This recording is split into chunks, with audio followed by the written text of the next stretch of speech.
مسند احمد کی حدیث ہے، سرکار دو عالم صلی اللہ تعالیٰ علیہ وآلہ وسلم نے ارشاد فرمایا، خیارکم من اطعم الطعام ورد السلام، فرمایا تم میں سب سے بہتر وہ ہے جو کھانا کھلائے اور سلام کا جواب دے۔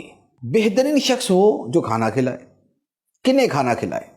محدثین فرماتے ہیں کہ اس میں یہ ضروری نہیں کہ یہ کھانا کھلانے کا عمل صرف غریبوں اور مسکینوں کے ساتھ ہی ہو، وہ بھی اس میں شامل ہے۔ غریب اور مسکین بھی اس میں بڑے اعلیٰ درجے میں شامل ہیں کہ انہیں بھی کھانا کھلایا جائے۔ لیکن علامہ عبدالرؤف مناوی رحمۃ اللہ علیہ بہت بڑے محدث اور صوفی بزرگ ہیں، وہ فرماتے ہیں کہ یہ کھانا کھلانا اپنے بھائیوں کو بھی ہے، اپنے پڑوسیوں کو بھی ہے، اور غرباء و مساکین کو بھی ہے۔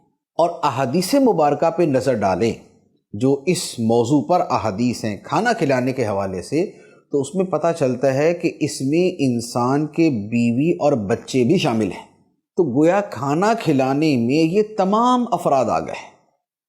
انسان اپنے ماں باپ کو اچھا کھانا کھلاتا ہے، یہ بھی اسی حدیث میں شامل ہوگا کہ تم میں وہ لوگ بہترین ہیں جو کھانا کھلاتے ہیں۔ اسی طرح بیوی بچوں کو اچھا کھلاتے ہیں، وہ بھی اسی میں شامل ہے۔ اسی طرح اپنے بھائیوں کو، رشتہ داروں کو، پڑوسیوں کو، غریبوں کو، مسکینوں کو، ان کو کھانا کھلاتے ہیں، تو یہ کھانا کھلانے والا انسان بھی بہترین ہے۔